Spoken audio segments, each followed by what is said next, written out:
Mas já foi. Vamos orar? Então, vamos convidar aqui o Matusalém, que chegou aqui com a gente. Tá sem áudio, viu? Está desligado. Vamos orar. Vamos.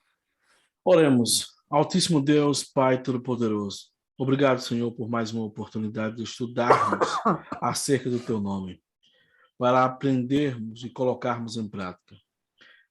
Que todos os corações aqui presentes nessa live possam estar livre, aberto para o entendimento e para a ação do Espírito Santo.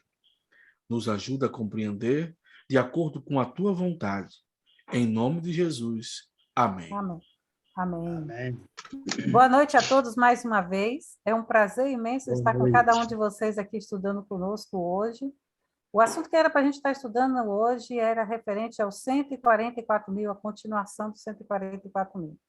Mas como essa semana nós tivemos um assunto que deixou muita gente em dúvida, entendeu?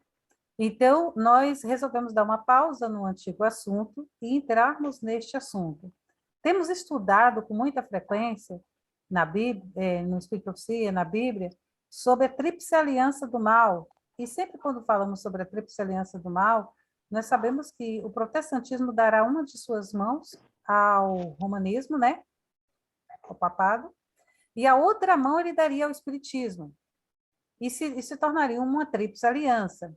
Mas a gente sempre sabe muito sobre o Império Romano Papal, né? E como ele se desenvolveu, e como ele vai se desenvolver, né? Sabemos muito sobre isso, mas pouca coisa, ou quase nada, nós sabemos sobre esse outro poder, essa outra mão do Espiritismo. Estudamos ele bem superficialmente, e não sabemos quais são os zigotos que ele irá transmitir através dessa unificação. A gente só sabe que ele vai se expandir, de acordo com o livro Primeiros Escritos, capítulo 88, que ele vai se expandir numa proporção muito grande. E nós veremos no decorrer do estudo sobre isso também, que ele vai tomar uma proporção muito grande e que muitos andarão nesta onda do espiritismo. Sabemos também que ele vai se disfarçar, entendeu? Vai arrumar um bom disfarce para não ser percebido, mas entre as linhas estará a sua sutileza dos seus erros. E é sobre isso que nós estamos aqui para estudar hoje, sobre essa outra mão que é dada, que o protestantismo dá ao espiritismo. E vamos estudar também sobre as suas sutilezas, né? E para isso, a gente precisa ir ao passado, né? De tempos em tempos, nós sabemos que... Está todo mundo me ouvindo, gente? O som tá bom. Tá, né? Sim. Nós sabemos que de tempos em tempos, essas questões místicas e o ocultismo têm sido envolvida com o povo de Deus, tentando adentrar ao povo de Deus. E não é novo isso. Tanto que aqui na história do povo de Israel, conta-se que Acabe foi um dos desastres como líder espiritual do povo de Deus. Ele andou nos caminhos dos idólatras e de seu pai, e aderiu aos maus costumes dos cananeus, trazidos por sua esposa Jezabel. Então, através dessa influência pagã, mística, com os deuses pagãos dos cananeus, dos outros povos, ele trouxe a abominação, a apostasia ao povo de Israel. E contaminaram-se com ídolos, com questões místicas, com paganismo, entendeu? A questão é que você precisa entender como esse povo deu uma abertura tão grande diante de tanto conhecimento para essas ideologias místicas, né, ocultistas. Como foi? Uma vez eu vi o Rodrigo Silva falando mesmo assim, eles começaram a associar, por exemplo, Baal com Deus, né? E as características de Baal pareciam muito com Deus. Então eles falaram, Baal é Jeová. O nome disso é sincretismo. É quando você tenta cristianizar ou judaizar, por assim dizer, é o que eles estavam fazendo naquela época, filosofias e culturas pagãs, entendeu? Então, eles começaram a falar, não, Baal é Deus. Então, assim, nós temos em comum isso, porque as características são muito parecidas, então Baal é Deus. Então eles começaram a ver Baal como sendo Deus e eles se tornaram mais semelhantes com os povos. E assim, eles começaram a adorar esses ídolos, mas diziam que adorava Jeová, que adorava Deus. No entanto, estavam adorando ídolos pagãos. Isso é uma forma de sincretismo. Aí, olha o que o Espírito de Profecia fala para a gente. O Espírito de Profecia fala que esse tipo de atitude, essas experiências do passado, há de se repetir-se no futuro. As superstições de Satanás assumirão novas formas. Erros serão apresentados de maneiras agradáveis e lisonjeiras. Falsas teorias revestidas de trajes de luz apresentar-se-ão ao povo de Deus. Assim procurará Satanás enganar, se possível, até os escolhidos. As mais sedutoras influências serão exercidas. Preste atenção nesse tópico. Mentes serão hipnotizadas. Testemunho para a Igreja, volume 8, página 293. O verdadeiro objetivo é o controle da mente. É para isso que essas religiões estão tentando entrar, como fala? Adentrar no meio do povo de Deus, para ter o controle das mentes. Antes de prosseguir para a próxima página, eu gostaria de saber se tem alguém que gostaria de falar alguma coisa. Joelson, Matusalém, Lucas. Boa noite a todos, mais uma vez. Algumas pessoas entraram aí antes da nossa prévia. Eu quero, antes de falar mais contextualizadamente sobre a questão do tema, só fazer uma prévia. O tema que já estamos abordando, ele apresenta um certo clima de polarização. Há pessoas que concordam com a prática, um novo método aí chamado de oração do santuário, enfim. Vamos amadurecer essa questão mais detalhadamente nos próximos minutos. E antes que haja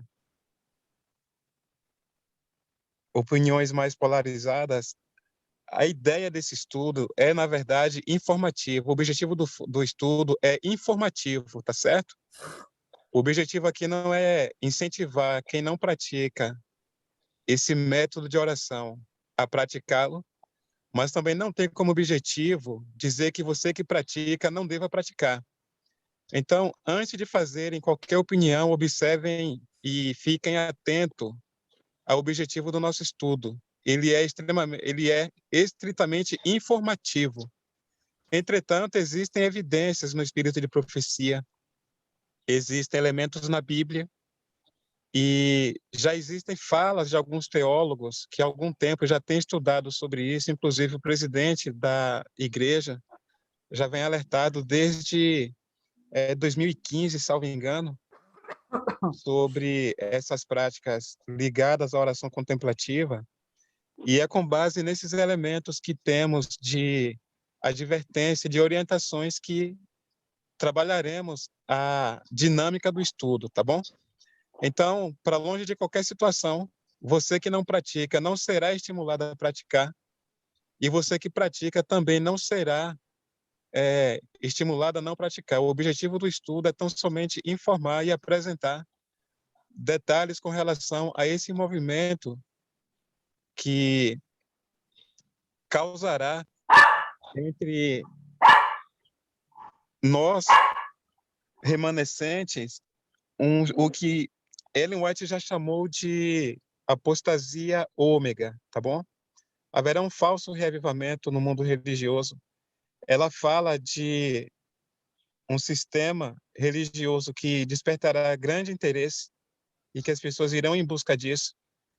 E chama a atenção que nós estamos passando por um momento de pós-modernidade em que o culto sensorial, a experimentação de Deus, é que tem sido hoje o ponto de interesse de adoradores pós-modernistas. E quando esse movimento começou, ele resultou num movimento chamado de Igreja Emergente. Não vou entrar nos detalhes aqui agora, mas só pincelando esse primeiro momento da minha fala, eu quero deixar claro que existem precedentes para algumas coisas comprometedoras ligadas a misticismo e ocultismo que nós precisamos estar atentos, né? Porque para movimentos que já são claramente participantes do movimento babilônico, Satanás ele entra com medidas mais diretas, com medidas mais incisivas. Mas para aqueles que já estudam, estão mais atentos no tocante aos últimos eventos, aos últimos acontecimentos, que é o caso do remanescente, que não adota doutrinas espiritistas e nem doutrinas de pautas dominguistas, Satanás, obviamente, não apresentará a mesma roupagem que é apresentada lá fora, porque se apresentar algo de cunho espiritista de uma forma mais incisiva, certamente haverá resistência. Mas e se vier em forma de nuances, por exemplo? Se vier de uma forma sutil, aí é mais fácil. Aí seria um passo que inicia com a sutileza e os próximos passos vão se tornando mais incisivos. Mas até que ele se torne incisivo, quantos de nós já estará envolvidos com esse sistema? E quando houver necessidade, se houver necessidade futuramente, de uma depuração, de uma correção da situação, quanto do movimento do remanescente estará envolvido? Será que não haveria um racha na igreja? Então, precisamos analisar essas questões, são questões pontuais para serem analisadas e o objetivo dessa live, como já dito, ele é informativo, mas também analista. Então, fiquemos atentos a essas questões, tá bom? Obrigado, Joelson. Vamos passar para o próximo slide. Aqui nesse slide, em testemunhos, para a igreja, volume 5, diz o seguinte: quando o Não apareceu não para mim aqui. Não apareceu para você, não? Para os demais apareceu? Para mim, não. Para mim também não. Também não, mãe. Não mudou o slide, não. Ah, tá. Mudou agora? Não, Continua do mesmo jeito. Mudou? não. Tira e coloca de novo. E agora? Também não. Ah, mudou. Ainda não. Mudou? Para mim, não. E você, Mudou Matheus? aqui. Não, né? mudou E aqui. mudou agora. Pronto, Mudou pra mim. eu vou deixar assim pequenininho, porque Foi pro terceiro slide, né? tá no azul, terceiro. Vou deixar nesse pequenininho aqui, porque não vou deixar a tela cheia, não, porque para mim ficar melhor, e parece que ele só está mudando melhor quando fica na tela pequena.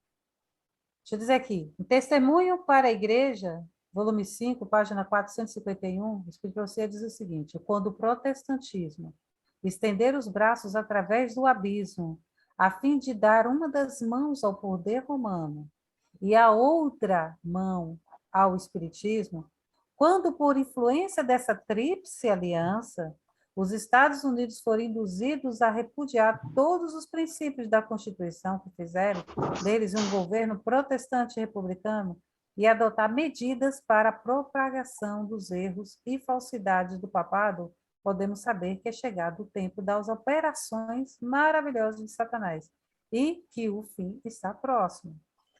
Eu quero me concentrar nessa outra mão ao espiritismo. Queridos, é fato, de acordo com o Espírito de Profecia, que o protestantismo vai estender as suas mãos ao espiritismo. Quando eu falo protestantismo, eu falo protestantismo de uma forma geral, tanto lá de fora como aqui dentro também. É importante que a gente entenda que isso é uma realidade, entendeu? Vai haver uma unificação do protestantismo, entendeu? Com o espiritismo. Nós vamos ver isso, e essas coisas causarão a sacudidura. Vocês estão entendendo? Para quem ficar percebido, para quem prestar atenção.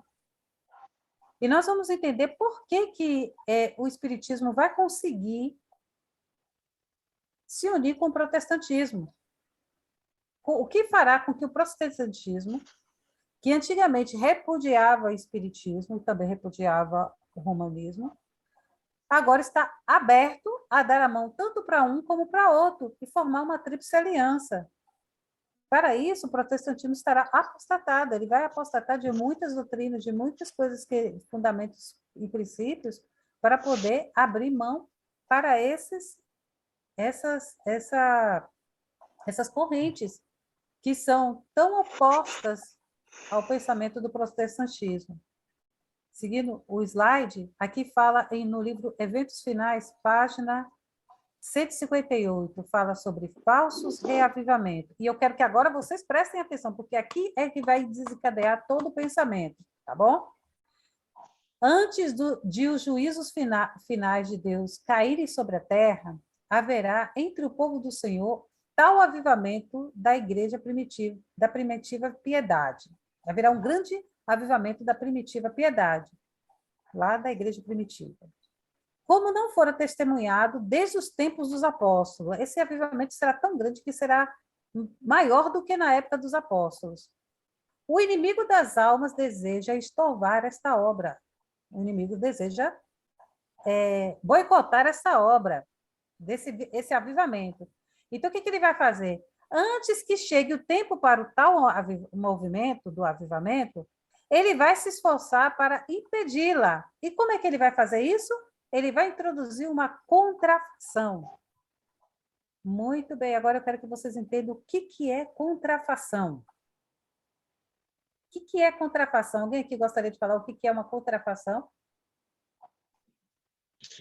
Contrafação é algo que imita aquilo que é genuíno. Falando de forma mais específica quanto ao reavivamento, nós estamos nos preparando, orando e intercedendo em nossas orações pelo batismo da chuva serôdia, né? Precisamos que a oração, a promessa de Joel 2:28 se cumpra. E esse tem sido o alvo da igreja, um dos alvos da igreja, né?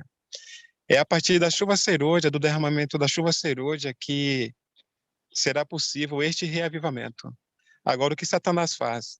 Ele criará uma situação de espiritualismo em que os participantes dessa metodologia, dessa nova fase espiritista, ao participarem disso, vivam uma realidade sensorial tão intensa em que os participantes pensem e estejam convencidos de que o mover é o mover do Espírito Santo. De forma que quando vier o verdadeiro reavivamento, aqueles que estiverem imbuídos do poder do Espírito Santo serão chamados de fanáticos, porque a experimentação daquilo que se chama de culto sensorial versus culto racional é que estará no centro da controvérsia. Paulo diz que o culto que importa oferecemos a Deus é o culto racional. O Espírito Santo ele foi dado lá em João, capítulo 16, com objetivos bem definidos, convencer-nos do pecado, da justiça e do juízo. Isso é feito de forma racional, e é o culto que Deus espera que ofereçamos a Ele, de acordo com Romanos 12, versos 1 a 3. Né? Então, isso aqui é reavivamento e reforma. Satanás apresentará um sistema de falso reavivamento e de falsa reforma, não com base naquilo que a Bíblia define, a ação do Espírito Santo através da racionalidade. Ele apresentará isso no falso conceito de Espírito Santo, só que a partir da sensorialidade. É o que você sente, é o que você experimenta, é você experimentar Deus. Esse tipo de filosofia já é bem presente no Oriente e ela tem se propagado e se expandido de uma forma muito intensa agora no Ocidente. E pior que está presente no Ocidente, as igrejas protestantes estão abraçando essas ideias, né? E já temos alguns elementos na igreja adventista hoje que faz com que estejamos alertas quanto a isso. Já existem publicações e práticas, inclusive, entre nós, que precisam ser pensadas e analisadas no sentido de que não sejamos enganados, que não confundamos a questão do que é genuíno com aquilo que é uma contrafação. Muito bem. Obrigado, Joelso. Então, contrafação é algo que parece com a verdade, mas não é a verdade, entendeu? Porque ele vai parecer, mas ele vai introduzir coisas, como fala? Falsas. Vai ser uma mistura da verdade com a mentira, entendeu? E por causa da verdade, muita gente vai dar apoio à mentira, porque não vai prestar atenção, será coisas sutis. Então, nós já sabemos que antes do avivamento, derramamento da chuva serôdia, de acordo com esse texto, virá um falso reavivamento, entendeu? Que é a contrafação de Satanás. Nesse falso avivamento, as pessoas, como o Jorge bem falou, passarão por uma experiência sensorial transcendental. Mas eles vão estar pensando que estão recebendo o Espírito Santo, mas não estão recebendo o Espírito Santo, estão recebendo espíritos de demônios. Entendeu? Porque estão vivendo uma experiência que não é bíblica. Entendeu? Estão passando por uma metodologia que não é bíblica. Entendeu? Por uma forma errônea eu vou passar para o Watson. Uma forma errônea. Então, isso é uma contrafação, como bem explicou o Joelson aqui. Sim, Watson. Aproveitar e dar uma deixa em relação a isso, né? O artigo 184 do Código Penal é característica sobre contrafações. É você violar a questão do direito de um autor ou tirar dele a sua conexão. Em outras palavras, vamos imaginar, a Bíblia, ela foi inspirada por Deus, escrita por mãos humanas, mas inspirada por Deus. Se nós pegarmos o livro lá do Apocalipse, lá é deixado bem claro, se alguém tirar ou acrescentar aquilo que não foi permitido por Deus, ou seja, criar algo diferente, que não foi ordenado que fosse escrito, então cairia em flagelos. Então, ou seja, contrafação é eu substituir uma coisa que eu estou criando. Estou tirando aquilo que é real, que já é vivido, que já vem uma direção, e quero substituir por uma coisa que acho que seria interessante. Então, você tira o autor e coloca uma segunda posição pessoal e pensamento seu. Aí isso se torna-se contrafação, que é justamente uma questão penal dentro do artigo que leva a pessoa a responder criminalmente. Nesse caso, quem vai responder criminalmente, a gente sabe, já foi condenado, né, através do próprio sacrifício de Cristo na cruz, quando isso está feito, está consumado, então Satanás ali foi sentenciado. Agora, quem se torna, muitas vezes, um viés de um segmento que é contrário ao que Deus já tinha deixado escrito, e alguém faz essas alterações, pode correr os mesmos riscos de entrar dentro dessa mesma conexão que está fora daquilo que foi conexo ao que Deus já tinha escrito como o autor da Bíblia. Obrigado, Cal. Obrigado, Adson. Em outras palavras, contrafação é uma falsificação do produto, entendeu? Produto made in China, falsificado. Então, Deus vai produzir um verdadeiro avivamento, Satanás vem e traz algo falsificado, fazendo parecer que é aquilo. E muitas pessoas, conscientes ou inconscientes, aderirão a isso, entendeu? Eu não coloquei como remédio, falsificação ou de qualquer outra coisa, mas eu coloquei como nós estamos tratando de questão, porque assim, o que é uma literatura, né, Cláudia e os demais? Literatura é nada mais, nada menos o objeto que mexe com a mente de quem lê, certo? Então, ela é tão proveitosa quanto perigosa, porque você pode ler e interpretar ela diferente. Então, por isso que eu coloquei como o autor, né, porque o artigo fala sobre isso, e também as questões conexadas, ou seja, conexa aos livros. O exemplo, começando do Gênesis e vai ao Apocalipse. Então, existe uma conexão do novo com o velho, do velho com o novo. Então, não pode ser substituído ou criar uma nova tese ou uma nova ideia. Só isso. Aí você colocou como uma falsidade. E está certo também. Está dentro do parâmetro. É isso aí, valeu. Então, a gente vê aqui algumas características A gente dele. vê um ponto fundamental nessa questão. Boa noite, feliz sábado a Boa todos. noite. A gente vê, Cláudio, um ponto fundamental nessa questão de contratação, é de que há um fingimento, certo? O ponto fundamental é isso, né? Um fingimento, uma simulação de Satanás contra a verdade. Exato. Né? Quando a gente vê essa questão do espiritismo, a gente vê aquela questão de Saul. O que ele fez? O que ele foi em busca para descobrir a questão de Samuel, né? O medo, tudo isso. Então, quando você se deixa se levar nessa questão da verdade em si, do cristianismo viver em você, aí você procura ter essa questão de um lado de fingimento, porque Satanás ele faz essa simulação de opor, né, a verdade, o cristianismo, contra a mentira. Isso a gente vê de que realmente isso acontece. E esse é o ponto fundamental de Satanás. É lubrificar a mente das pessoas na questão da verdade em si, para que viva diretamente com as mentiras e os engodos de Satanás.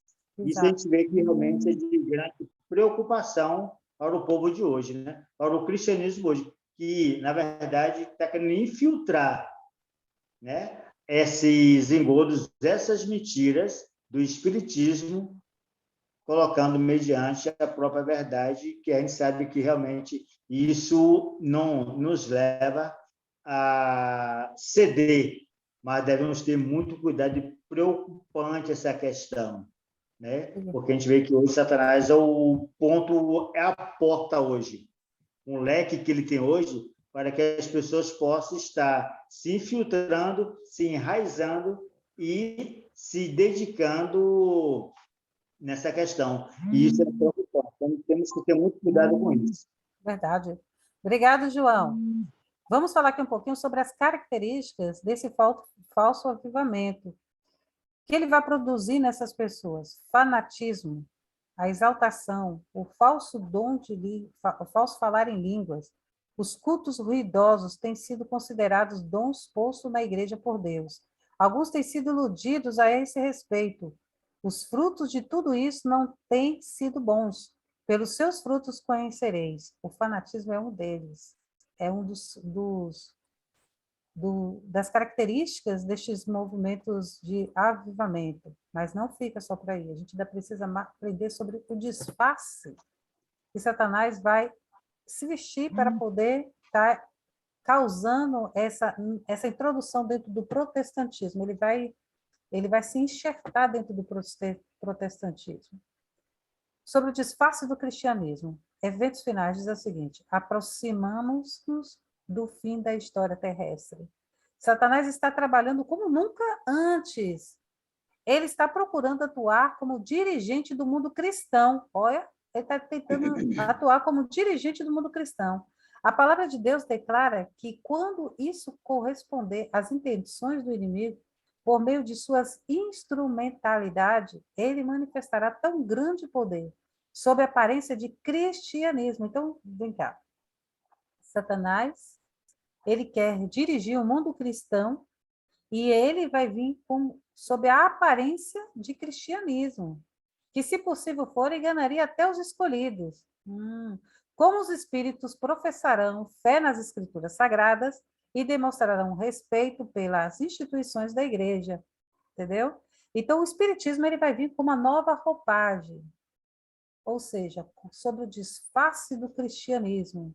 Vai se vestir com aparência de cristianismo. Até os espíritos invocados no espiritismo, eles professarão fé nas escrituras sagradas. Do outro lado aqui, vocês veem um banner. Esse banner era do espiritismo. E você vê que ele está pregando sobre quem? Jesus.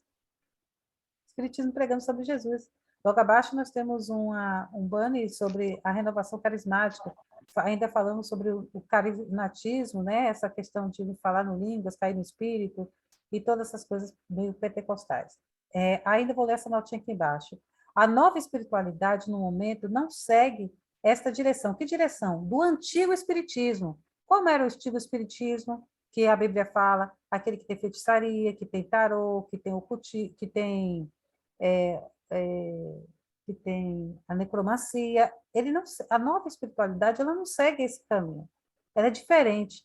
Embora tenha muito em comum com o espiritismo, ambos os conceitos creem ou na imortalidade da alma ou na capacidade subjetiva de uma pessoa de encontrar Deus ou a realidade dentro de si mesma, por meio de várias modalidades. Nenhuma das correntes crê na autoridade final da Escritura. Preste bem atenção. Nós vamos falar a seguir sobre uma coisa que vocês precisam entender. Espiritismo versus espiritualidade. E nesse novo formato que o Espiritismo vem se vestindo, chamado de espiritualidade, diferente do Espiritismo antigo, com sessões espíritas e etc. e tal, ele vem com uma aparência muito cristã, com conceitos muito parecidos com o cristianismo. Mas o que ele traz é as suas modalidades. E o objetivo dessas modalidades é encontrar Deus ou a realidade de encontrar Deus dentro de si mesmo. Entendeu? Então, um dos objetivos dessa modalidade é você buscar Deus dentro de si, não buscar Deus lá em cima, né? Buscar Deus dentro de si. Então, você começa criando uns modelos, umas metodologias, onde você fica buscando Deus, criando uma ficção de Deus dentro de você mesmo. Porque dentro da filosofia espírita é o seguinte, Deus está dentro de você, beleza? Mas se eu fizer parecer que eu consegui dar um disfarce nessa mensagem e posso levá-la para dentro do protestantismo e fazer o protestantismo começar a buscar Deus dentro de si sem perceber que está buscando Deus dentro de si. Entendeu? Criar essa fantasia de que ele está buscando Deus dentro de si, tendo esse contato com Deus dentro de si mesmo. Tá? Vou passar aqui para a Joelson. Gente, antes de eu passar para a Joelson aqui, se você quiser opinar, falar alguma coisa, basta só você mostrar o sinalzinho da mão, igual o Joelson está mostrando aqui, tá? Aí a gente vai passar a palavra para você. Pode falar, Joelson. Você colocou passos que são utilizados nessa nova espiritualidade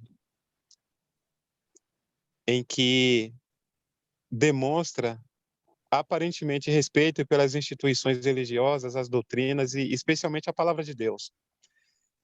Entretanto, há um outro elemento que deve ser acrescentado, se não for o principal, que é a questão ligada ao método. E um dos principais métodos utilizados no ocultismo e no misticismo para essa espiritualidade de um Deus que é imanente. O que seria esse Deus imanente? É o Deus que está presente na matéria, é o Deus que a pedra é considerada um Deus mudo, a árvore é um Deus que cresce, o animal é um Deus que se move e o homem é um Deus que pensa. Isso é filosofia budista, hinduísta, enfim. E essas ramificações filosóficas, elas também estão presentes no budismo.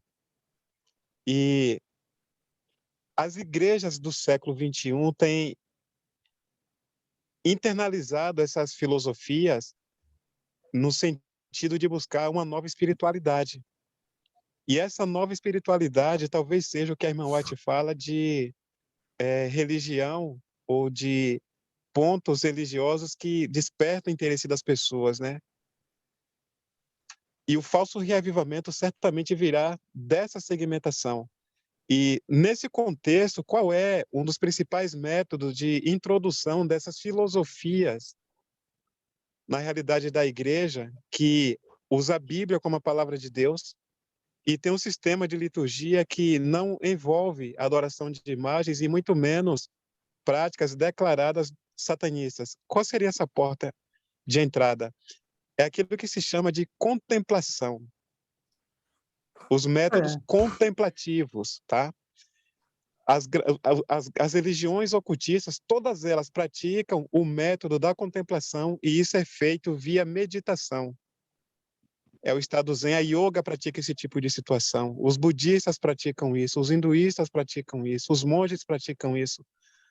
Loyola, quando começou a desenvolver o sistema do jesuitismo, ele praticou exatamente esses métodos. Começou usando a Bíblia, e ele evoluiu de forma tão profunda na questão misticista, que chegou um momento em que ele supostamente conversava diretamente com os entes espirituais, conversava com Jesus, conversava com Maria, conversava com os anjos, de forma que a Bíblia deixou de ser um livro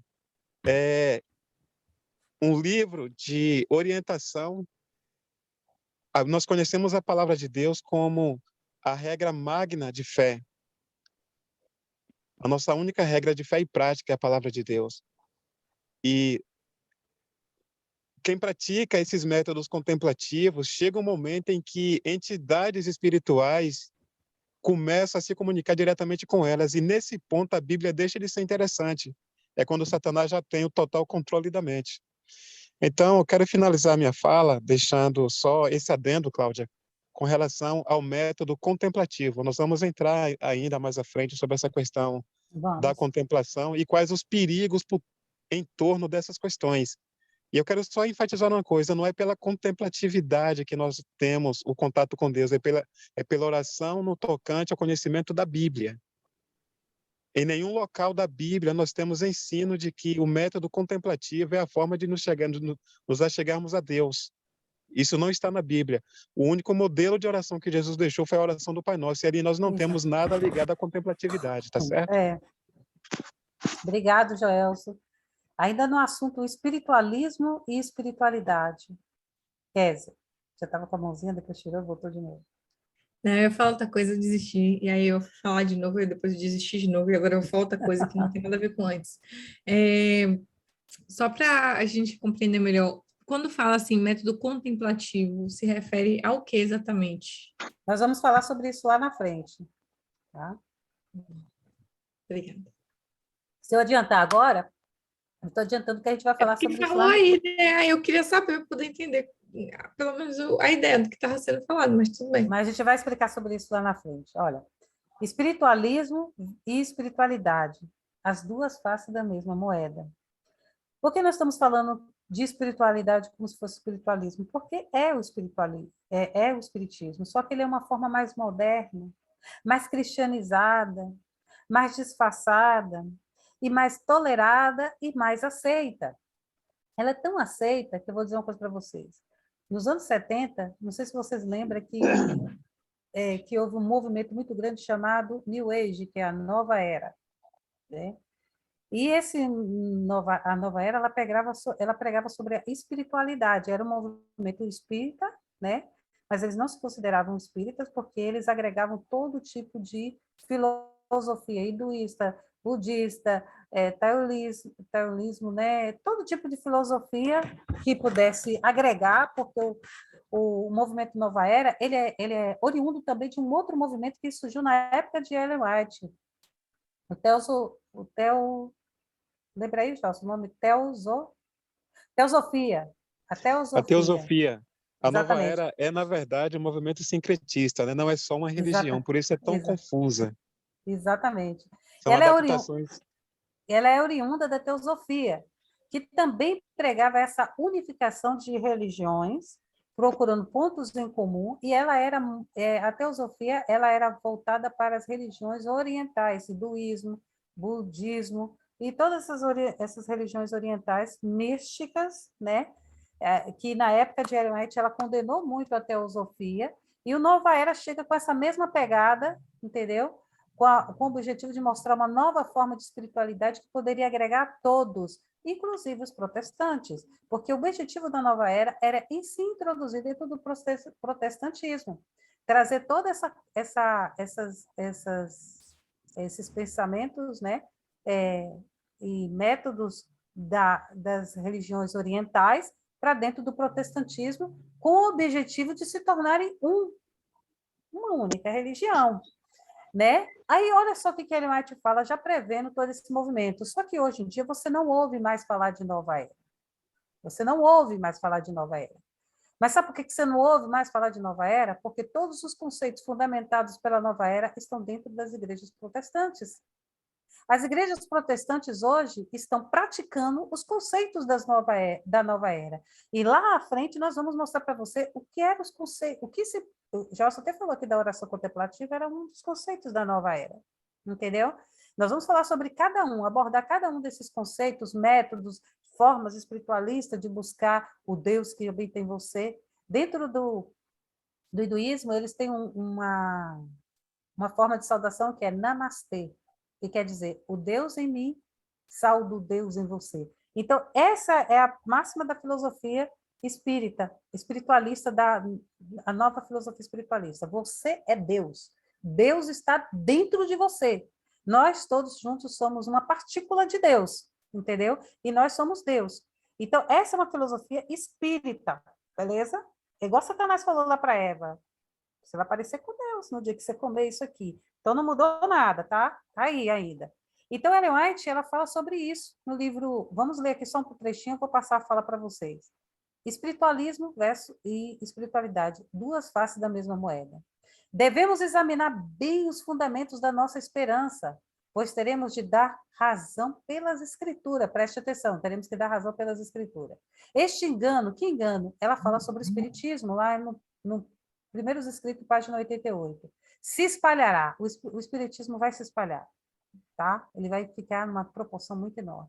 E com ele teremos que lutar face a face, tá? Nós falamos que, no início, que o protestantismo daria a mão a quem? Ao espiritismo. Mas aqui, Ellen White, nesse Primeiros Escritos, ela não está falando só do protestantismo lá fora, agora ela está falando, nós vamos ter que lutar com ele face a face, dentro da nossa igreja, tá? Quando ela usa a expressão face a face, ela não está falando de um problema externo à nossa realidade dentro como igreja. Ela está falando de um problema que também entrará dentro da nossa comunidade, que também é protestante. Vai entrar dentro da nossa comunidade e nós vamos ter que lutar contra isso face a face, aqui, ó, olho no olho. É um problema que nós vamos enfrentar. Está previsto, já está profetizado. Nós vamos enfrentar esse tipo de problema dentro da nossa igreja. E a menos que estejamos preparados para isso, seremos enredados e vencidos. Existe uma forma da gente ser vencido, não estar preparado para enfrentar essa realidade. Primeiro, nós precisamos saber que isso vai acontecer. Segundo, precisamos estar preparados para saber as sutilezas que serão usadas, os disfarces que serão usados, os métodos que serão usados para ele conseguir adentrar em nosso meio. E isso requer que nós estejamos bem informados, preparados, tanto no âmbito espiritual como no âmbito de conhecimento, tá? Olha, ela prossegue dizendo, vi a rapidez com que este engano, que engano? O espiritismo, se propagava. Esse engano vai lastrar, vai tomar conta de tudo. Entendeu? Foi-me mostrado um comboio, um grande trem, avançando com a velocidade do relâmpago. O anjo ordenou-me a olhar cuidadosamente, fixei os olhos nesse trem. Parecia que o mundo inteiro embarcado nele, que não faltava ninguém. Veja que a maioria vai estar dentro desse trem. Lá ela ainda prossegue que diz que ela ficou tão triste e o anjo falou, mas tem um pequeno grupo que não vai. Tá? Não vai embarcar nesse trem. Então, a coisa vai ser numa proporção muito grande. A mistura com a verdade e a mentira farão fazer com que a mentira, às vezes, passe até despercebida e você acabe crendo nos enganos satânicos. E aí a gente criou, como enganará? Vamos ver o que o Espírito de Profecia nos explica, como será essa sutileza. É verdade que o Espiritismo hoje está mudado na sua forma e oculta alguns dos seus mais reprováveis aspectos. Reveste-se de aparência cristã. Primeira tática, ele vai se vestir de aparência cristã. Vai ser uma forma de sincretismo, tá? Você sabe o que é sincretismo?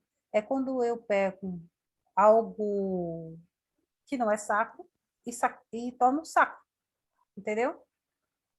Mais ou menos isso. Entendeu? Algo que não é sacro e torna sacro. É o que fez Acabe, fizeram lá naquela época. Pegaram Baal, que era algo pagão, místico, transcendental, oriundo das religiões paganistas, e tornaram sacro quando fizeram ele parecer que ele era Jeová, não era Baal, era Jeová que eles estavam adorando ali. Entendeu? Isso se chama secretismo, tipo, cristianizar algo que era pagão, algo que era místico, algo que era espírita, tipo assim, mais ou menos. Então ele vai vir com uma aparência cristã, ele vai ser sincretizado. O espiritismo ele vai ser sincretizado. Cristo é tão verdadeiramente negado como antes, mas Satanás a tal ponto cegou o povo que o engano não pode ser discernido. Grande Conflito, página 558. Sendo os ensinos, preste atenção, olha os ensinos, sendo os ensinos do Espiritismo aceito pela Igreja, é por quem? Só pelo mundo protestante? Não, também pela nossa Igreja. Tá? Sendo os ensinos do Espiritismo aceito pela Igreja, removem-se as restrições impostas ao coração carnal. Removem as restrições impostas para o coração carnal. Por isso que a gente está tendo movimentos progressistas aí, tá? Porque as ideias primitivas vieram do misticismo, tá? Aí depois vem essas ideias progressistas. Isso não estou querendo dizer que também o conservador não apoiou ideias místicas. Apoiaram sim, porque Satanás ele é hábil, ele é muito inteligente, entendeu? Movimentos nos Estados Unidos, ele deu início com o misticismo, que deu origem ao progressismo. Já no Brasil, ele fez o contrário, ele veio com o progressismo e depois jogou o místico, ele dividiu entre o progressista e alguns conservadores. Como? Produzindo falso reavivamento. O conservador está buscando reavivamento, então ele vai produzindo esse falso reavivamento, entendeu? E aceitando as igrejas. Remove-se as restrições impostas no coração carnal. E o professar religião se tornará um manto para ocultar a mais vil iniquidade. A crença nas manifestações espiritualistas, abre porta aos espíritos enganadores e doutrinas de demônios. E assim a influência dos anjos maus será sentida na igreja. Preste bem atenção nessa parte aqui, ó. Quando a igreja começar a crer nessas crenças, entendeu? E de manifestações espiritualistas, eles vão abrir um portal para espíritos enganadores e doutrinas de demônios. Assim, a influência desses anjos maus serão sentidos dentro da onde? Lá fora? No mundo? Não, dentro das igrejas. Dentro das igrejas que abrirem precedentes para essas crenças espiritualistas. Pronto, agora eu vou dar oportunidade para vocês falarem. Watson. A sua explicação muito pertinente, muito clara, também como a de Joelson. E aí eu queria trazer aqui, a gente respeita, né, cada um tem a sua maneira de ver e enxergar a sua crença, porque nós estamos em uma live, e aí me lembra de um artigo da revista Time, relacionado a uns pontos muito interessantes. Vamos lá. Primeiro, sem acusações diretamente à questão religiosa, mas a gente percebe como muitas vezes o inimigo ele é ousado e ele tem todas as suas estratégias. Ele tem valetas e mais valetas de caminhos obscuros que muitas vezes terminam as pessoas inocentes serem induzidas aos erros. E aí eu me lembrei do artigo que falava justamente de um processo sobre a Mariologia. Essa Mariologia significa a questão da busca incansável e incessante dos jovens na época, por volta de alguns anos, me falha a memória, nos anos de 1964, 1970, por aí, houve uma era chamada a Era da Busca Incessante de Maria. O que aconteceu nesse período? Estou tentando levar para vocês, porque, vamos lá, Maria é uma personagem dentro da Bíblia como uma pessoa justa e que serviu exclusivamente a Jesus. E aí, o inimigo usa muitas vezes instrumentos até mesmo de pessoas justas para transformar ideias e pensamentos errôneos, né, de outras pessoas. Aí o que acontece? cerca de milhões de jovens, tanto na Iugoslávia, como também na região do Colorado, nos Estados Unidos. Milhares destes jovens, eles tiveram interesse, olha só, eles tiveram interesse de ir aos santuários marianos, porque foram passados de um jovem para o outro, de quem fosse lá conseguia ver a imagem da pessoa de Maria viva. Olha que coisa muito interessante, né? Então, assim, nós não estamos desclassificando A ou B, mas como é fácil, muitas vezes, das pessoas serem induzidas pelaquilo que o outro fala e cria-se essa percepção de curiosidade. E aí diz que mais de 5,5 milhões de jovens adentraram a esse projeto, certo, do Santuário Mariano. Olha só. Então, assim, a coisa é muito mais forte, é muito mais explícita e deve ter muito cuidado, principalmente, como a Cláudia colocou, relacionado à forma que a gente está vendo como o inimigo vem trabalhando fortemente nesses últimos dias, né, de maneira levando as pessoas a ter descompromisso com uma verdade e entrando em um descompromisso em o achismo. Eu acho que isso aqui está legal, eu acho que isso não vai ofender, eu acho que isso aqui... E esse era o problema. Então, é muito interessante. Depois você tiver tempo, você pode entrar na própria internet e aí pesquisar, né, essa revista, que é a revista Time, né, intitulado, na verdade, na nossa língua brasileira, né, tá assim, A Busca por Maria. Olha só, interessante. Essa busca se tornou tão intensa que provocou um alvoroço muito forte, não só na Iugoslávia, como também no Colorado, na região dos Estados Unidos.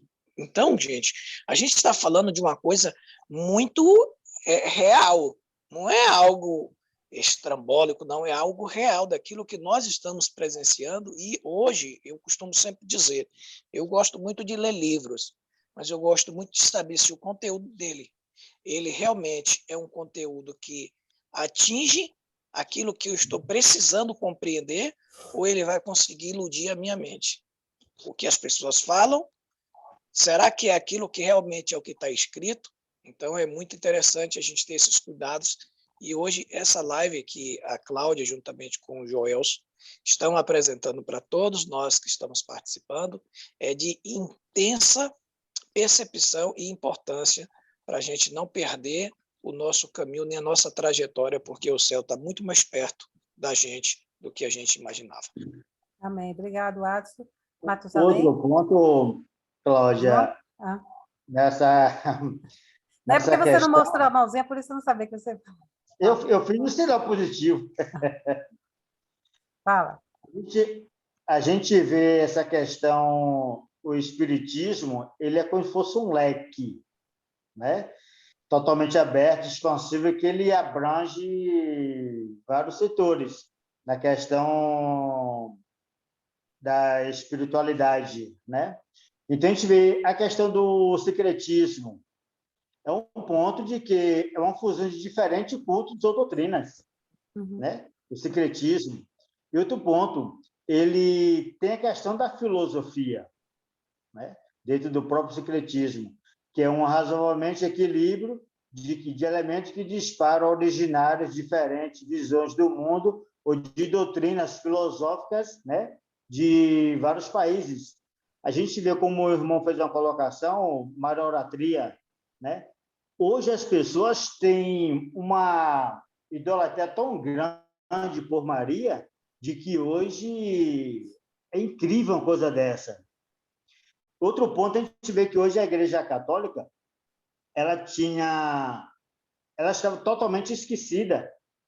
Quando entrou a questão da carismática, né, você vê que ela começou agora a aparecer com as Bíblias, né, através do padre Marcelo Rossi, quando ele começou logo essa questão toda, e você vê que começou a expandir, a fundir nessa questão de que o carismático, o católico, no caso camuflado, essa questão toda do carismático, eles começaram a reaparecer, a procurar trazer de volta os seus jovens para a igreja. Grupo de jovens, aquele outro. E isso a gente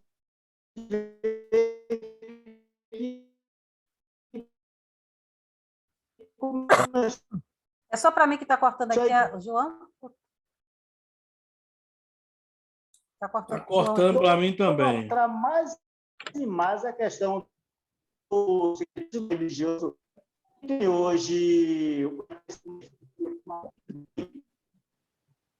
Está cortando, João? Oi. Ah, pronto. Você está me ouvindo? Estamos ouvindo. Então, a gente vê o seguinte, de que hoje essa filosofia, certo, dentro do secretismo em si, as pessoas cresceram. Hoje eu tive a oportunidade de conversar com um jovem e ele falou que tinha acabado de sair de uma vigília da igreja. Aí ele chegou até a minha mercearia e a gente conversando, ele me falou, eu saí agora da vigília e foi uma benção a vigília. Eu falei, o que ocorreu lá? Ele falou, eu falei línguas. Eu falei, você falou em línguas? Falei. Eu falei, você falou em que língua? Ele falou, a língua dos anjos. Aí eu perguntei, qual é a língua dos anjos? Eu não sei. Então, a gente vê que as pessoas andam tão envolvidas nessa questão desse secretismo, entendeu? De que dá essa espiritualidade, de que esquece de que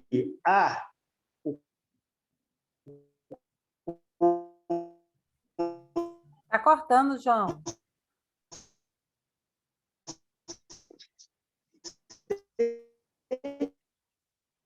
João?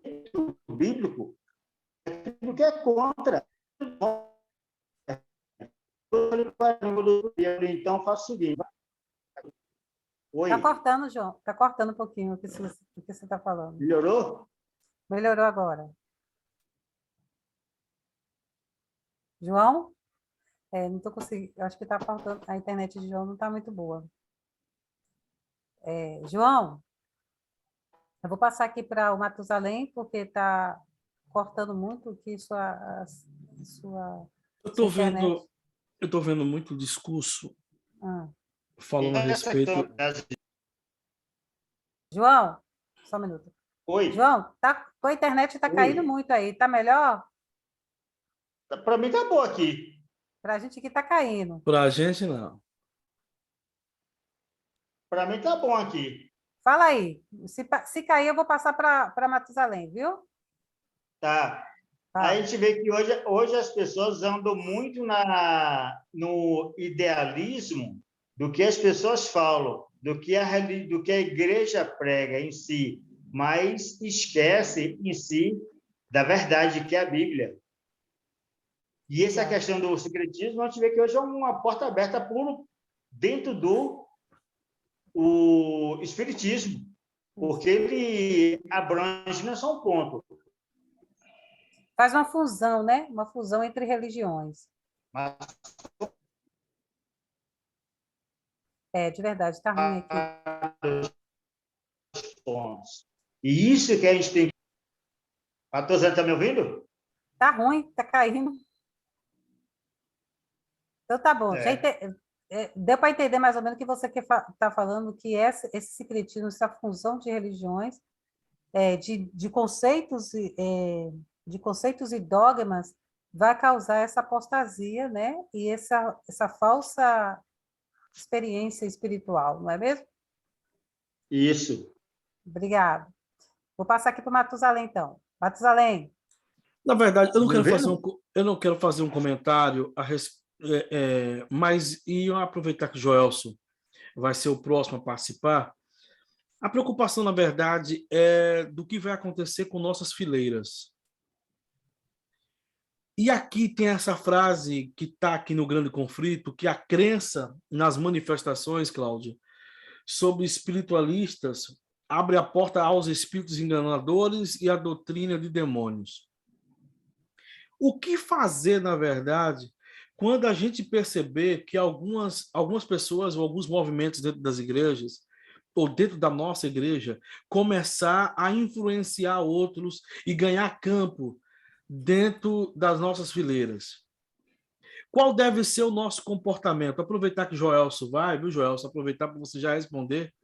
Como deve ser o nosso comportamento a partir de então? Vamos deixar essa crescente dentro da igreja de tal forma, cientes também que nós não podemos criar divisão e ciente também em que a gente tem que entender que é a igreja de Deus, mas como deverá ser nosso comportamento diante de tamanho enfrentamento? Muito obrigada pela sua pergunta. Pergunta pertinente. Eu acho que um dos métodos é fazer o que a gente está fazendo aqui, tá? Primeiro estudar para aprender, depois passar para as pessoas a verdade. Aí as pessoas têm que fazer as suas escolhas, que é o que a gente tem que deixar. Esse é o caminho, andar por ele. Se ele não quer andar, ele quer continuar nesse método lá, porque é o seguinte, ó, esse método ele leva ao fanatismo, tá? Quando as pessoas seguem esse método, a mente delas ficam domadas. E é difícil aceitar. Mas a verdade diz que a verdade liberta, a palavra de Deus diz. Então, o que nós devemos fazer é levar a verdade. Se a pessoa vai aceitar ou não a verdade, isso aí agora é uma questão com ela e Deus. Beleza? Gelson. Depois Lucas. A Bíblia, ela é o ponto de orientação supremo. Paulo escreveu a Timóteo, toda a escritura é útil para o ensino, para a correção, para a repreensão, e nesse momento a Bíblia é apresentada como a única regra de fé e prática. Jesus também disse, examinais vós as escrituras, porque vós cuidais ter nelas a vida eterna. O salmista escreveu, lâmpada para os meus pés é a tua palavra e luz para o meu caminho. A forma de nos mantermos firmes, fazendo a coisa certa, respondendo à pergunta do Matusalém, quanto a postura de quem não abraça ou não abraçará ideias espiritistas, a nossa única salvaguarda é a palavra de Deus. Em Isaías 8:20 é dito, a lei e ao testemunho. Então, tudo está relacionado com a Bíblia. E é através daquilo que está ensinado na Bíblia que passaremos pela experiência do verdadeiro reavivamento. A experiência de reforma e reavivamento. Ela é algo que se origina da Bíblia. A segunda estrutura ou fonte de nossa fé e prática, depois da Bíblia, é o espírito de profecia. O problema é que a Bíblia, nesse modelo de experimentar Deus, porque nós temos duas realidades aqui. A Bíblia apresenta Deus para ser obedecido. Deus é um ente pessoal que deve ser obedecido. Então, tudo que está na Bíblia é para a obediência a Deus. Esse novo modelo de religião espiritualista, contemplativa, misticista e tantos istas aí, não apresenta um Deus para ser obedecido, mas um Deus para ser experimentado. E em momento algum da Bíblia nós somos ensinados, muito menos no espírito de profecia, de que Deus é algo para ser experimentado, Deus é para ser obedecido, né? E ser experimentado envolve uma espécie de culto emocional, um culto sensorial, um culto dos sentimentos. E isso está muito presente no sistema de liturgia misticista, paganista, tá? Mas o que a Bíblia apresenta na contrapartida desse modelo de culto é um modelo de culto racional, em que Deus é experimentado através daquilo que nós estudamos, através daquilo. Fala-se muito em meditação. Você deve meditar. Sim, devemos meditar sim, mas devemos meditar naquilo que Deus fala conosco através da Bíblia. Não é a meditação contemplativa, é a meditação racional sobre como está a minha vida, é sobre o que Deus espera, o que Deus propõe para mim como padrão de justiça, padrão de santidade. E nesses elementos fundamentados em princípios da Bíblia, eu vou fazendo as minhas considerações racionais, que na Bíblia é chamada de meditação. Meditar no Agora, sentido de refletir, pensar sobre algo, né? pesar os prós e os contras, exatamente como foi o meu dia, Joelson, onde eu falhei, onde eu acertei, onde eu Joelson, preciso melhorar. Sim, Joelson, me permita, não é atrapalhar, mas é em cima. Vamos separar aqui de forma. Eu sei que está claro, mas talvez a pergunta caiba para outros que estejam com vontade de fazer. O que é culto racional e o que é culto emocional? Nós vamos Porque a falar gente... sobre isso lá Ah, na vai, frente. então. Ah, então tá bom. Então, desculpa a antecipação, valeu, tá? Não, bom, tranquilo. já estava, eu praticamente deixei o spoiler aqui, né, sobre a questão do culto racional versus culto emocional. As emoções estão muito relacionadas com aquilo que você experimenta, com aquilo que você sente, tá? E nós somos entes emocionais. Só que as nossas emoções, elas são como trampolim, uma hora está lá em cima, outra hora está cá embaixo, uma hora nossas emoções nos impulsionam a fazer o que é certo, outra hora nos impulsiona a fazer o que é errado, de forma que ela não é parâmetro de segurança para sistema de culto, para prática de culto, porque ela é evolúvel. Entretanto, os princípios estatuídos na palavra de Deus, eles não têm volubilidade, eles são eternos, eles são inamovíveis. E esses princípios são fundamentados exatamente nas questões racionais. Para entender o que é a vontade de Deus, em muitos momentos eu preciso abrir mão daquilo que eu sinto, porque nem sempre o que eu sinto é a coisa certa. Então, nesse confronto entre racionalidade e emocionalidade, é que Satanás trabalha, é onde Satanás lança suas setas. E ele sempre apresentará para nós aquilo que vem a gosto dos nossos sentimentos, dos nossos impulsos e emoções. Por isso a Bíblia não orienta o culto emocional, ela apela a nós, nos orienta à prática do culto racional. Racional. O Espírito Santo trabalha na nossa racionalidade. E isso implica dizer também que nem sempre a nossa vontade estará em harmonia com a vontade do Espírito Santo. Entretanto, o certo é certo, independente do que eu sinta. Então, basicamente é isso. O culto que Deus propõe a nós não é o culto que nos satisfaz em muitos momentos, mas é o culto que nós precisamos. A base de vida cristã que Deus estabelece para nós não é a base cristã que nós queremos. Entretanto, é o que nós precisamos. Se a mudança a ser feita em algum sentido, nessa polarização do emocional com o racional, a mudança ela deve acontecer no emocional. A racionalidade apresentada por Deus é o que dará direção para a igreja, é o que dará direção na prática dos cultos, é o que dará direção nas nossas práticas de oração. E isso implica dizer que a contemplatividade ela não resolve os nossos problemas, porque é apresentado um Deus para ser experimentado e não um Deus para ser obedecido. No modelo racional, nós temos um Deus que deve ser obedecido e não experimentado. Então, basicamente, resumindo a resposta aqui, a Bíblia em si, ela apresenta exatamente esse viés da racionalidade na prática e na experiência do culto a Deus. O que nós temos de métodos espiritistas, espiritualistas, é o contrário do que a Bíblia orienta. Então, entre uma coisa e outra, nós ficamos com a Bíblia. E é ficando com a Bíblia que estaremos prontos para combater de frente, enfrentar de frente esse trem que tem embarcado muita gente no seu interior, onde essas filosofias panteístas, misticistas, está adentrando a igreja exatamente no momento em que as pessoas estão mais preocupadas com aquilo que deve ser experimentado e não obedecido. Precisamos estar atentos a isso. Obrigado, Joelson. Lucas? Eu evitei aqui poupar algumas palavras, né? Mas eu sou obrigado a falar alguma coisa. Nada, você tem que falar, homem. Primeiramente, porque eu acho que fui eu que criei polêmica essa semana, né? Aliás, não só essa semana, mas alguns assuntos polêmicos acabam entrando por minha culpa, né? Sério, né? Não acredito que foi você, não acredito. O pivô. Mas é importante. Algumas coisas são importantes para que a gente possa entrar numa unidade, né?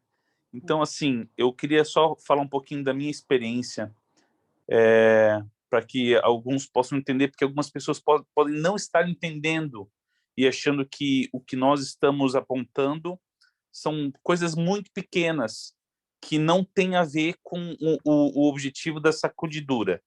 Então, Ellen White ela comenta o seguinte: ao vir a sacudidura pela introdução de falsas teorias, esses leitores superficiais não ancorados em parte alguma são como areia movediça. Testemunho para os Ministros, página 112.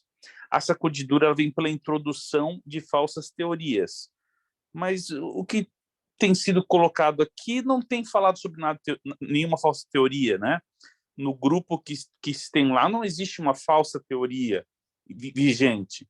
Então, o que acontece? Veja bem, uma vez eu estava num momento muito íntimo com Deus e realmente eu vivia o sobrenatural no meu dia a dia. É aquela questão de você perguntar para Deus alguma coisa, você abrir a palavra e está ali a resposta exatamente do que você procura, e isso acontecia todo momento, todo dia. Eu sentia a presença de Deus na minha frente, era uma coisa fantástica, assim, realmente é algo sobrenatural, né? E aconteceu no dia seguinte, uma sequência de dias assim, aconteceu que eu não sentia nada. Eu abria a palavra, não vinha uma resposta. E eu orava e não sentia a presença de Deus. E dizia, o que está acontecendo? Será que alguma coisa que eu fiz que está errado? Será que eu desagradei em alguma coisa a Deus? E comecei a olhar para mim assim, dizendo assim, poxa, eu acho que Deus não está se agradando comigo. E nesse exato momento, o Espírito Santo imprimiu na minha mente um verso bíblico: o justo viverá pela fé. Eu tenho algumas pessoas amigas minhas que são de outras igrejas, né? E pessoas que eram de outras igrejas e entraram na igreja adventista, e algumas delas já tiveram a experiência de falar em línguas. Todas elas tiveram uma experiência sobrenatural, falaram em línguas, não sabem o que falaram, e de alguma forma elas falam, eu não sei explicar, mas o meu espiritual foi elevado. Eu cresci em santificação através disso, entende? É o que essas pessoas falam. E aí é que mora o grande problema. Quando a gente vive pela experiência em si, a gente incorre no erro, como o Gelson falou, de deixar a nossa própria mente tomar decisões, nosso próprio consciente tomar decisões. Então, se eu vou pela palavra me guiando, eu não tenho margem para erro. Agora, se eu vou pela minha experiência, aí cada vez mais eu sou suscetível a aceitar coisas que estão vindo porque a minha experiência diz que isso é o correto, né? E entre a verdade e o engano, como o Jorge também acho que comentou, não é uma discrepância muito grande. Basta um pequeno desvio, uma pequena nuance num pensamento é o suficiente para você desviar depois de muito tempo decorrido, quilômetros e quilômetros de qualquer caminho. Então, a gente precisa ter em mente isso. Se a gente acha que, mas é só uma pequena alteração, o que essa alteração quer fazer na tua vida espiritual? Ela te leva para a palavra, para o estudo da palavra e de acordo com a palavra, ou ela está, como foi falado, abrindo a sua mente para que espíritos enganadores comecem a colocar ideias e você tendo uma experiência sobrenatural, mas não guiada por Deus. A única âncora que nós temos é a palavra de Deus. Se nós temos que nos apegar a alguma coisa, não é na nossa experiência, porque a nossa experiência, de acordo com o nosso coração, ela é enganosa. Ela só pode nos levar a caminhos que não são necessariamente os caminhos que o Espírito Santo quer para nós. Uma vez, uma outra pessoa conhecida, ela falou, não, porque o Espírito Santo é a consciência. O Espírito Santo não é a nossa consciência. O Espírito Santo, ele fala a nossa consciência. Agora, a nossa consciência, ela muitas vezes é deturpada pela vida que nós vivemos em desarmonia com a palavra de Deus. Então, se nós queremos um chão firme, uma rocha, nós precisamos nos submeter ao que a palavra de Deus diz e não aquilo que a nossa consciência acha que é, né? Não aquilo que nós temos a propensão de andar e muito menos, eu diria, nem um pouco menos, mas muito menos aquilo que um líder espiritual está falando lá na frente como algo que realmente é verdade, porque se não está amparado na palavra, ela de nada vai ter uma valia para a minha vida espiritual. Obrigado, Lucas, pela sua participação. Joelson?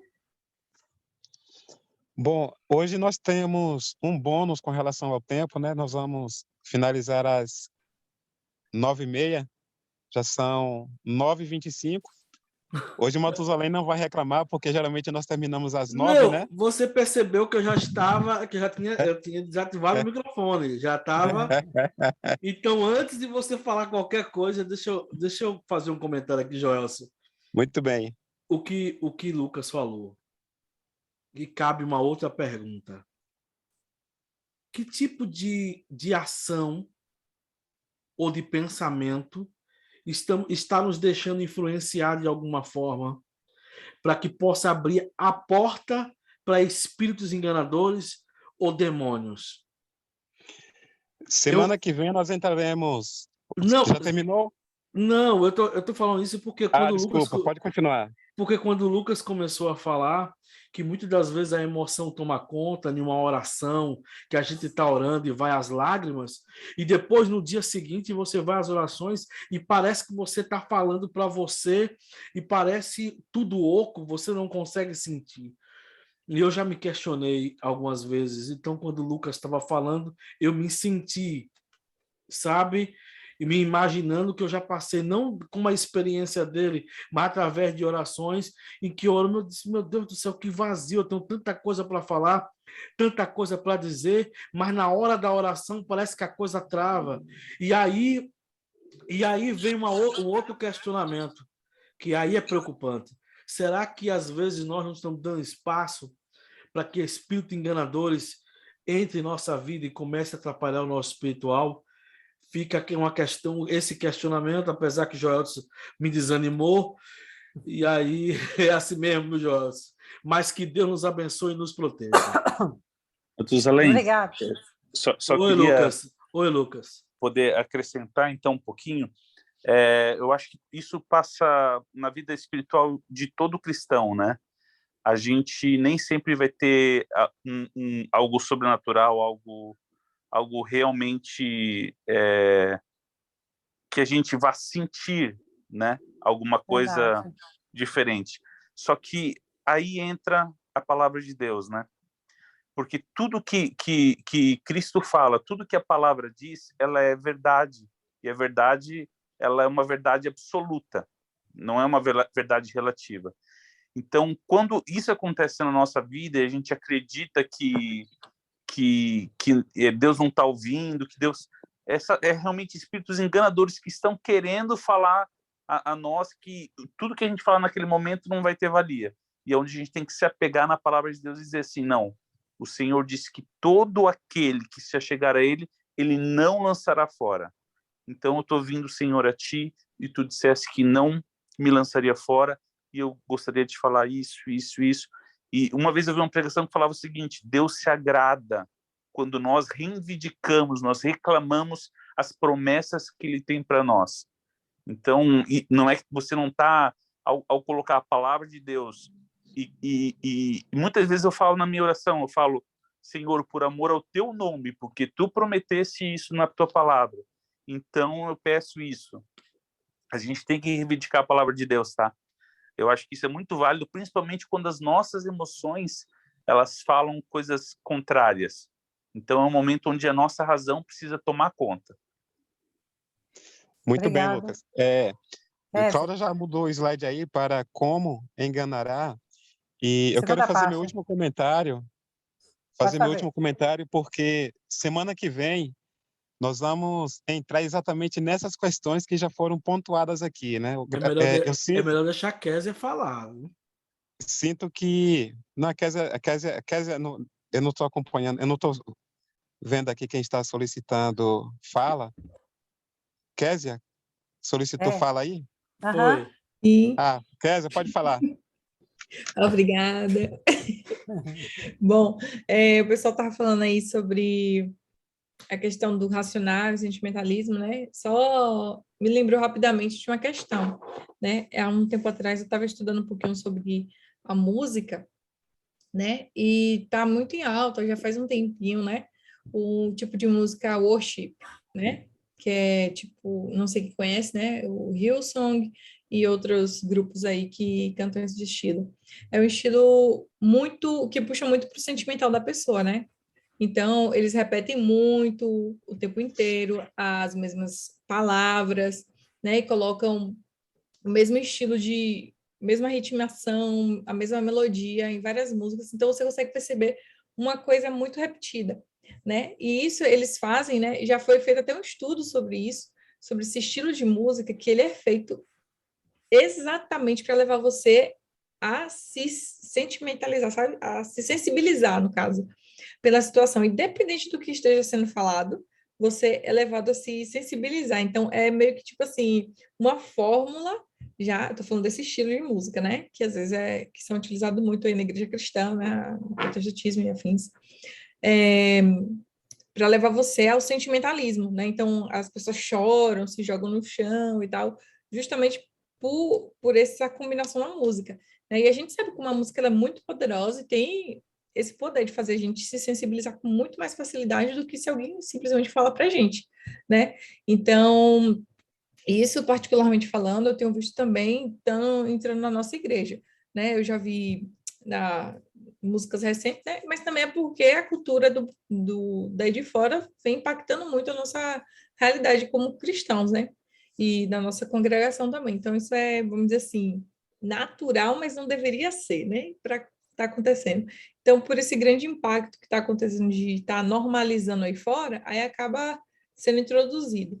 Então, eu falo isso para a gente ter muito cuidado também, né? Tá analisando essas situações, porque quando a gente vê esse estilo de música assim muito repetido, as palavras o tempo todo repetindo o tempo todo, a melodia é muito assim melancólica e tal, tudo isso leva a gente a ter aquela sensação de, poxa, os cultos têm que ser assim, levar a gente ao delírio, sabe? Querer chorar. Só que isso tudo é uma combinação para fazer a gente sentir assim, para querer mais assim, e achar que a gente só está na presença de Deus quando está assim, né? Então, é meio que do que estava sendo falado aí em outra questão, isso também acontece muito na música, né? Então, Valeu, Verdade. Kézia. Muito pertinente as colocações da Kézia, a última fala do Lucas, o questionamento aí feito pelo Matusalém, né? E ainda nesse mesmo contexto, a pergunta feita, como enganará? E só lembrando que o alvo desse sistema de engano, no contexto do nosso estudo, não são pessoas que estão fora da nossa realidade. Esse alvo de engano é exatamente nós. É disso que nós estamos tratando nesse estudo, tá certo? E outra coisa, Kézia entrou num ponto que seria aí a espinha dorsal do nosso estudo, o que tem motivado esse culto emocional. Aí existem os elementos da música, depois nós temos os elementos de mensagens, aí vem agora métodos de orações. Eu estou deixando aqui janelas abertas, porque na semana que vem nós iremos trabalhar exatamente sobre esses pontos, né? Como enganará? Então você tem música, você tem mensagens que têm fugido da realidade bíblica. Hoje Carnais. existem mensagens pregadas na igreja que tem mais a ver com coaching do que com assim diz o Senhor. Existem metodologias de coaching e alguns deles que praticam até hipnose. É o Isso é coisa para a método, semana que vem. método exoriano. Exatamente, isso é coisa para a semana que vem. E outra coisa, Isso é uma bomba, viu? estão montando agora uma realidade de orações que fogem da realidade daquilo que nós conhecemos como modelo de oração bíblico. Por que isso? Olha, isso não está acontecendo por acaso. Satanás já está preparando a sociedade, essa geração, há muito tempo, para a realidade de cultos emocionais, sentimentalismo. O Lucas falou uma frase interessante, na verdade, citou um texto: o justo viverá pela fé. As Exato. nossas orações devem ser feitas a Deus pela fé e não pelo emocional. E Exatamente. outra coisa, A nossa consciência não é um guia seguro, porque eu posso estar consciente de uma coisa que não está de acordo com a vontade de Deus. O nosso guia seguro é a palavra de Deus. Então, nesse ponto, eu finalizo a minha fala e o que fica de orientação para nós nesta noite, e isso é válido para mim também, é que a Bíblia de Deus seja a nossa única regra de fé e prática. E não nos esqueçamos, o justo viverá pela fé. Amém. O Adson está aqui com a mão levantada, eu vou passar agora o Adson ser um pouco breve, porque a gente já está isso. chegando. Vamos lá. Eu quero apenas também aproveitar para fazer as minhas considerações, e não vejo, irmão Lucas, que tenha sido uma provocação, qualquer coisa que seja, porque como este grupo é um grupo feito para justamente debater e buscar, o viés da solução, eu acho que é importante, sim, a gente se analisar cada ponto, cada feixe de assunto, né?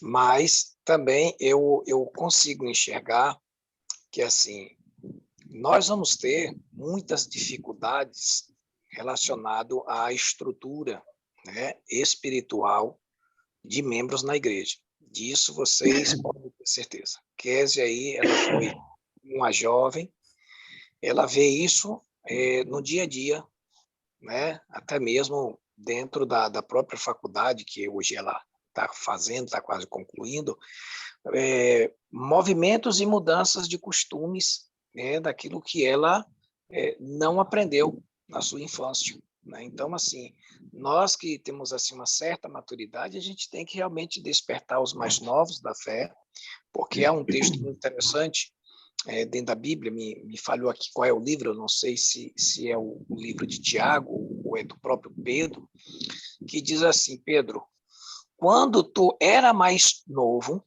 tu sabia caminhar. Hoje, quando tu é mais velho, agora os mancebos é quem te conduz. Então, nós estamos aqui apenas para sermos orientadores, não tirando nenhuma credencial de posicionamento de pastores ou tal coisa, mas a gente também tem nosso posicionamento, aquilo que a gente acha que deve ter um certo cuidado, um certo critério, porque assim como o diabo conseguiu induzir Judas, que estava ao lado de Jesus 24 horas, por que não pode induzir qualquer ser humano nos dias de hoje?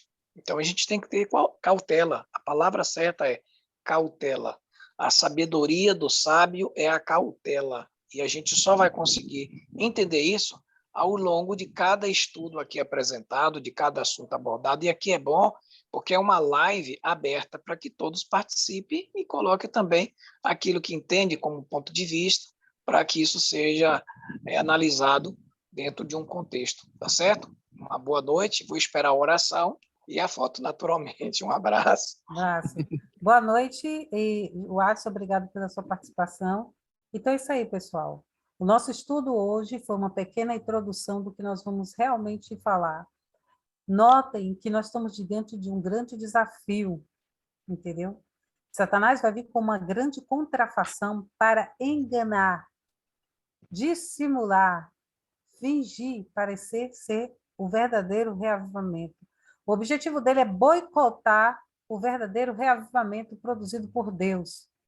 E ele vai fazer isso introduzindo várias heresias, várias coisas que não têm sentido e nem respaldo bíblico. Essa união de envolvimento que ele pretende fazer com essa nova roupagem cristianizada também tem um objetivo, a unificação do pensamento religioso. Vai se formar essa trindade, já está previsto, nós já sabemos disso. E ele precisa mexer na cabeça das pessoas, precisa fazer as pessoas pensar como ele gostaria que pensassem, entendeu? E ele vai usar todo tipo de artifício. Então, diante de todos os estudos que nós temos feito aqui, eu peço para vocês que não faltem na próxima semana, porque se você cortar o estudo, você não vai compreender todo o assunto. Próxima semana nós vamos entrar em detalhes mais profundos, iremos mostrar questões mais profundas, questões talvez que você jamais seria falado dentro de uma igreja, entendeu? Nós temos que entender que esse ataque Satanás faz a todo o mundo protestante, inclusive a nossa igreja. Já nos foi dito que que nós enfrentaremos esse problema face a face, dentro da nossa igreja. Nós precisamos aprender quais são os métodos que Satanás vai usar para poder tentar enganar, porque ele vai parecer que é verdade. Se possível, enganaria até os escolhidos. Agora, o Matheus Além fez uma pergunta aqui bem interessante. Mas como é que a gente vai fazer para enfrentar isso? Apresentando a verdade. Esse é o melhor meio. Apresentando a verdade bíblica. É isso que nós temos. E aí as pessoas fazem uma escolha. A verdade é a verdade. Você gostando dela ou não, essa é a verdade. E é isso que nós temos que oferecer às pessoas. Hoje eu vi um texto falando mesmo assim, que quando você se dispõe a falar a verdade, o que é certo, vai haver represálias. Tá? Vai haver represálias. Isso é fato. Vai haver represália. Mas a gente tem que saber confrontar através da verdade. Entendeu? Essa indireta para mim, não. Lucas, não. Lucas. E tem que estar preparado para isso, para apanhar. Preparado para essas represárias que vai vir aí. É exato, é isso que eu penso. A gente tem que estar preparado para essas represárias. Entendeu? Para não se deixar sucumbir diante das represárias. Lucas? Eu estou gostando. Só queria acrescentar, né? Ellen White passou por algo muito parecido, nos deixa um exemplo, né? Ela passou por uma apostasia ali de Kellogg, né? Que falava muito sobre o panteísmo e tal. E ela chegou a ter um sonho, né? Onde ela estava num navio e ela via um iceberg muito grande à frente do navio, né? E ela estava vendo que aquele acidente seria fatal para o navio, né? Mas ela ouviu uma voz que dizia: enfrentai-o, ao comandante do navio.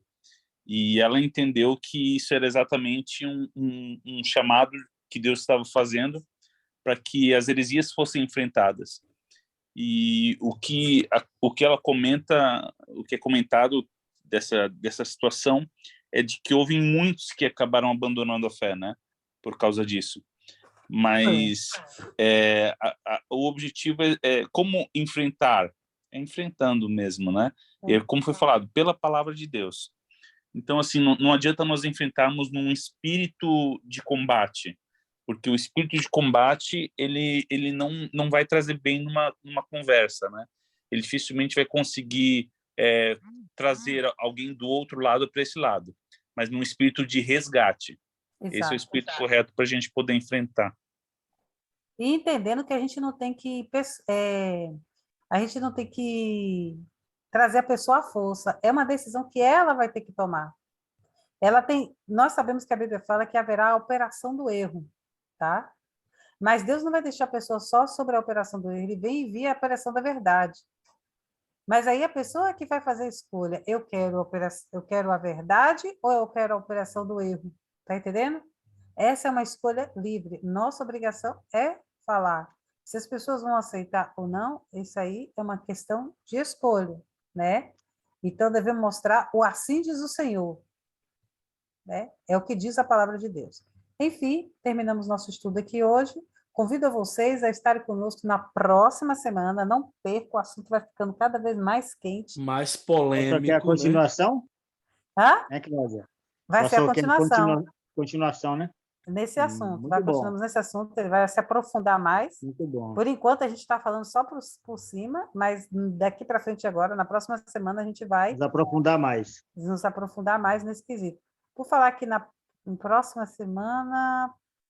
Deixa eu falar uma coisa para vocês. Né? Próxima semana é dia 24 de dezembro. Preciso saber se todo mundo vai estar preparado para estar aqui. E qual é o problema 24 de dezembro? Eu não sei, porque tem gente que gosta de reunir família, né? Festa secular. Eu vou estar em Jequié. É sábado, eu vou estar sábado, é dia do Senhor, melhor festa do mundo. Alguns gostam de fazer uma janta, né? Reunir família. Esse negócio... Vai estar todo mundo pronto e operante aqui? Hã? Eu vou estar aqui. Eu tenho o privilégio de estar com os irmãos lá em Jequié. Pronto, tá bom demais. Então tá certo. Então, se Deus quiser, a gente está aqui de novo semana que vem para estudar a palavra de Deus, tá bom? Então, vamos fazer uma oração e depois